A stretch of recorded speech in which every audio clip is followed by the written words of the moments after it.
ele disparou o apelido quase esperançoso. Logo que voltaram para casa depois da guerra, porque é claro que LeFou havia acompanhado de seu parceiro na batalha, o homenzinho vinha tentando em vão fazer com que a aldeia chamasse a dupla de Ledoux.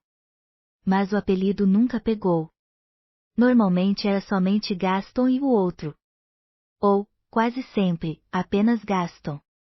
Absorto em si mesmo, Gaston mal notou a carência na voz do amigo. Desde os tempos de guerra, tenho sentido falta de algo, disse ele, ainda olhando para Bella.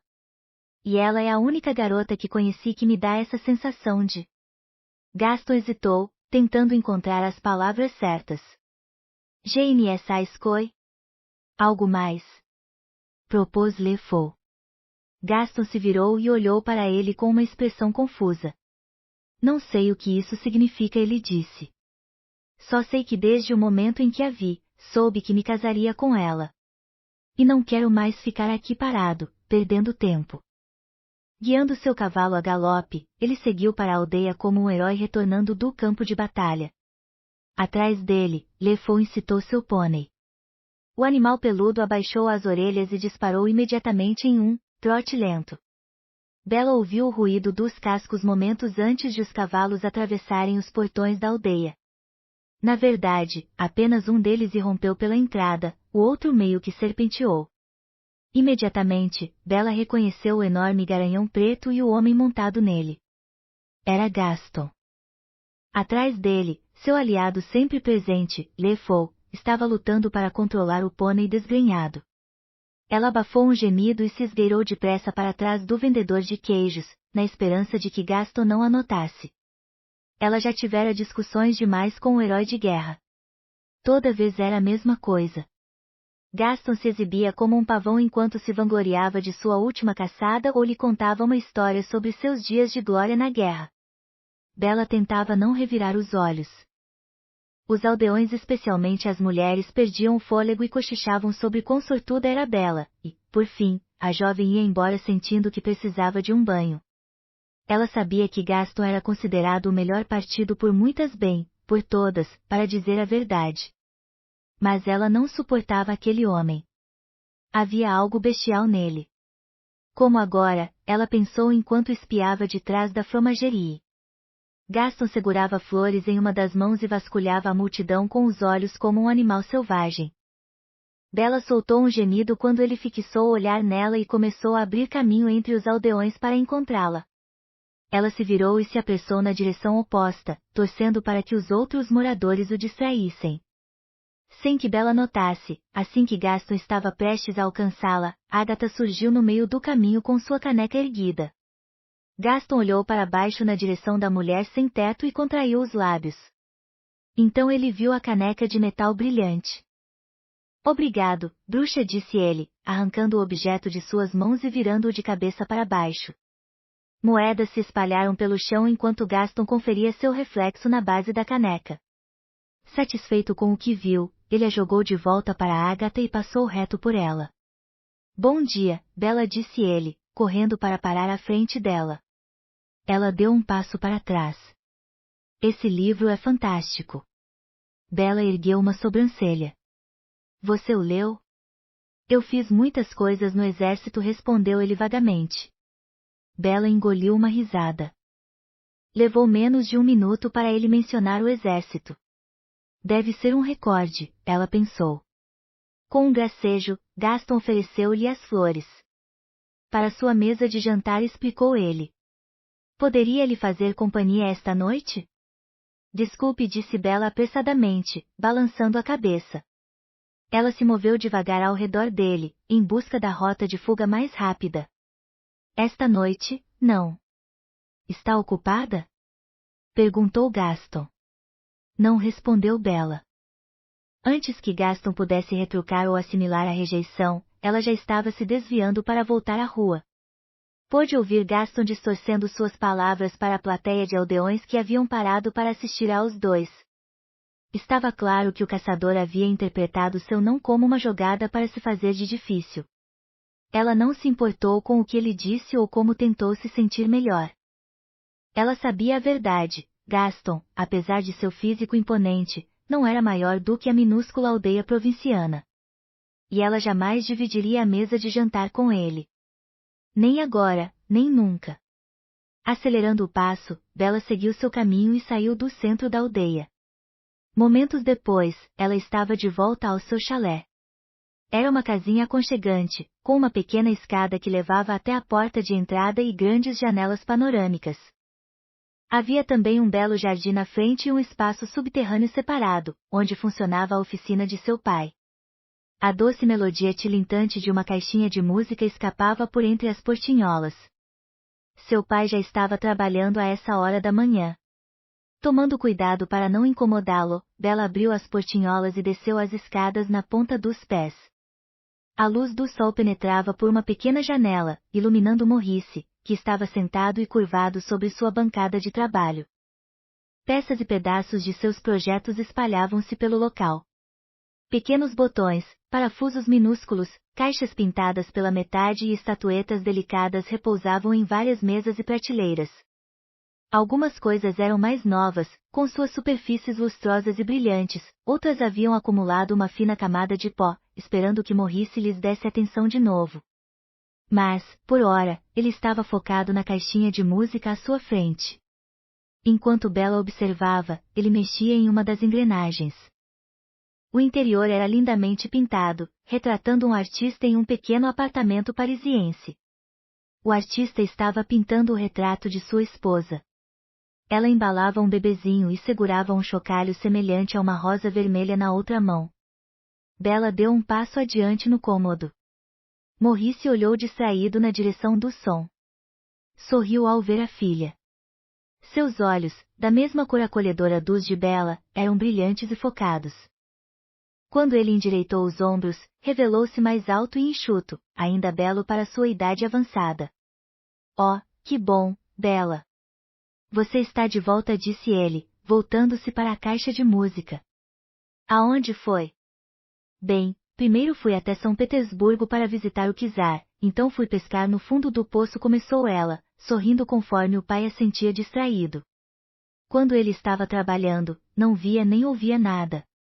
Bella compreendia. Ela agia da mesma forma quando era seduzida por um livro. Sim, disse Maurice. Você pode me passar a... Antes que ele pudesse terminar, a filha estava lhe entregando a chave de fenda. E também o... Dessa vez, ela lhe entregou um pequeno martelo. Não, eu não preciso. A voz dele baixou assim que uma mola saltou da caixinha. Bem, acho que preciso, sim.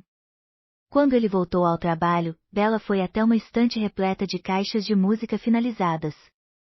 Seus longos dedos finos passaram por todas conforme ela se movia ao longo da fileira. Cada uma era uma obra de arte, retratando monumentos famosos ao redor do mundo. Ela sabia que seu pai as fazia para ela, como uma forma de lhe dar um vislumbre do mundo lá fora.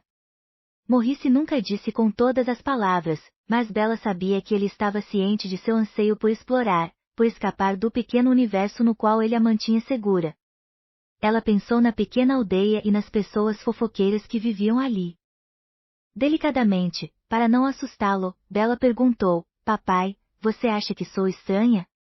Notando o tom de voz da filha, Maurice desviou o olhar de seu trabalho. Ele franziu a testa. Se eu acho que você é estranha? Repetiu ele. De onde tirou uma ideia dessas? Bella deu de ombros. Oh, eu não sei. As pessoas comentam. Há coisas piores do que ser alvo de comentários, disse Maurice, com a voz entristecendo. Esta aldeia pode ser limitada, Bella, mas também é segura. A jovem abriu a boca para protestar. Aquela era uma frase que seu pai usava o tempo todo. Ela sabia que as intenções dele eram boas, mas não conseguia entender por que ele queria continuar naquela pequena aldeia. Vendo que sua explicação típica não funcionaria com Bella hoje, Maurice mudou a direção da conversa. Lá em Paris, conheci uma garota que era tão diferente, pois era ousada e à frente de seu tempo, que as pessoas zombavam dela. Até o dia em que começaram a imitá-la. Sabe o que ela costumava dizer? Bella balançou a cabeça. As pessoas que falam pelas costas dos outros estão destinadas a permanecer ali. Maurice fez uma pausa, para que suas palavras fossem absorvidas. Então acrescentou, atrás da pessoa de quem falam mal. E jamais vão alcançá-la. Bella assentiu devagar. Ela gostava das pequenas histórias de Maurice, que serviam como lições de vida. Achava, na verdade, que já havia escutado todas. Mas essa era nova. Seu pai estava tentando lhe dizer que não havia problema em se destacar, estar à parte da multidão. Ela assentiu de novo. Compreendo, disse ela suavemente. Essa mulher era sua mãe, acrescentou Maurice, sorrindo e alcançando a mão da filha. Ele a apertou. Bella sorriu de volta, com o coração se enchendo de tristeza e afeto. Ela não se lembrava da mãe. Tudo o que tinha eram as histórias que seu pai contava. Mas as memórias eram duras para Maurice, então ele lhe dava apenas alguns fragmentos, como esse, de tempos em tempos. Fale-me mais sobre ela, pediu Bella quando o pai tentou voltar ao trabalho. Por favor. Mais algum detalhe. A mão do velho homem pairou sobre a caixinha de música. Lentamente, seus dedos se fecharam e voltou a encarar a filha. Sua mãe era, destemida, disse ele. Para saber mais, você só tem que se olhar no espelho. Ele pegou um par de pinças e posicionou a última engrenagem na caixa de música. Com um clique, ela se encaixou no lugar. É linda, comentou Bella ao ouvir a música. Ela ergueu o olhar, que se deteve no retrato pendurado no topo da oficina de seu pai. Mostrava a mesma imagem retratada dentro da nova caixa de música, a mulher segurando a criança e o chocalho de rosa era sua mãe, e o bebê era Bella. Era a única imagem da mãe que a jovem conhecia.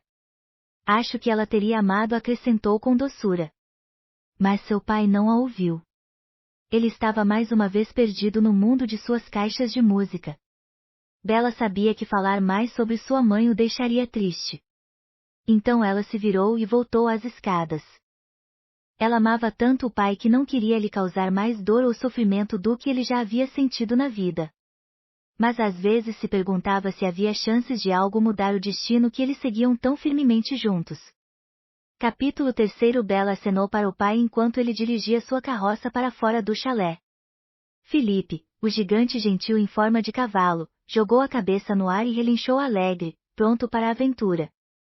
Como fazia todos os anos, Maurice estava indo para o grande mercado, a algumas aldeias de distância, para vender suas caixinhas de música. A carroça estava carregada com cada uma das peças em que ele trabalhará no último ano, embaladas e empilhadas cuidadosamente para que ficassem protegidas durante a longa jornada. E, como em todos os anos, ele estava deixando Bella para trás. Era pela sua própria segurança, ele sempre lhe dizia. Ou porque ele não podia deixar o chalé desocupado, como acrescentava às vezes. De todo modo, sempre era a mesma coisa, ele preparava a carroça, Bella se certificava de que Felipe estava pronto para a viagem, então eles passavam pelo ritual de despedida. Bella ajeitava o lenço de Maurice em sua camisa e ele lhe perguntava, o que você quer que eu lhe traga do mercado? Uma rosa como aquela da pintura era sempre a resposta de Bella. Então, após um rápido abraço e um agrado em Felipe, Maurice seguiu seu caminho. Naquele ano não foi diferente. Quando seu pai e Felipe sumiram no horizonte, Bella suspirou. Bem, ela pensou enquanto caminhava de volta para o chalé, e agora? Ela sabia que poderia ler, ou limpar, ou trabalhar no jardim. Mas, por alguma razão, nenhuma dessas coisas a apetecia naquele momento. Ela precisava fazer algo mais. Algo que a afastasse de sua própria mente que estava começando a se encher de preocupações sobre a viagem do pai, como todo ano. Reparando na grande pilha de roupas sujas, ela ergueu uma sobrancelha. Normalmente, ela detestava lavar roupas. As lavadeiras estavam sempre próximo à fonte, fofocando e tagarelando. Quando Bella chegasse, elas ficariam mais barulhentas e suas risadas, mais cruéis, fazendo o tempo que levava para deixar as roupas limpas se arrastar, algo excruciante. Se aquilo não demorasse tanto. Ela olhou pela sala, notando um dos arreios de couro de Felipe e a cesta de maçãs. De repente, ocorreu-lhe uma ideia. Sorrindo, ela correu até o depósito, pegou o que precisava e seguiu para a aldeia.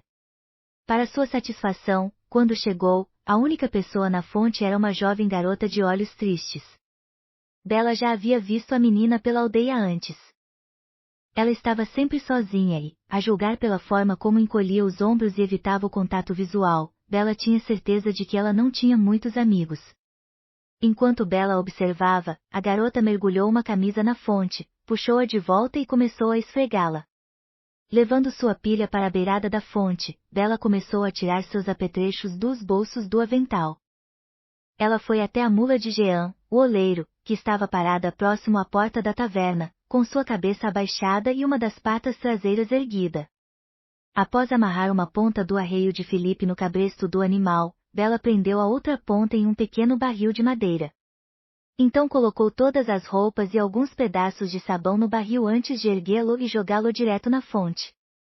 O barril tombou para o lado, enchendo-se devagar de água.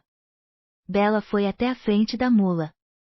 Balançou uma das maçãs tentadoramente e começou a andar para trás. A mula seguiu e Bella guiou por um trajeto ao redor da fonte. O que você está fazendo? Bella viu que a garota estava observando com uma expressão perplexa. Lavando roupas, respondeu Bella de modo prático. Ela apontou para o barril. A mula o arrastava pela água, agitando o líquido e cobrindo as roupas com uma boa camada de espuma. Satisfeita com seu trabalho, Bella tirou seu livro de um dos bolsos e se sentou para ler. Relanceando para a garota, que encarava o livro com uma expressão quase faminta, Bella sorriu. Bem, o que você está esperando? Bella não sabia ao certo há quanto tempo estava sentada na fonte. A mula de Jean ainda dava voltas, a água estava menos ensaboada e as roupas, muito mais limpas. Mas Bella mal notava o que acontecia ao seu redor. Já que estava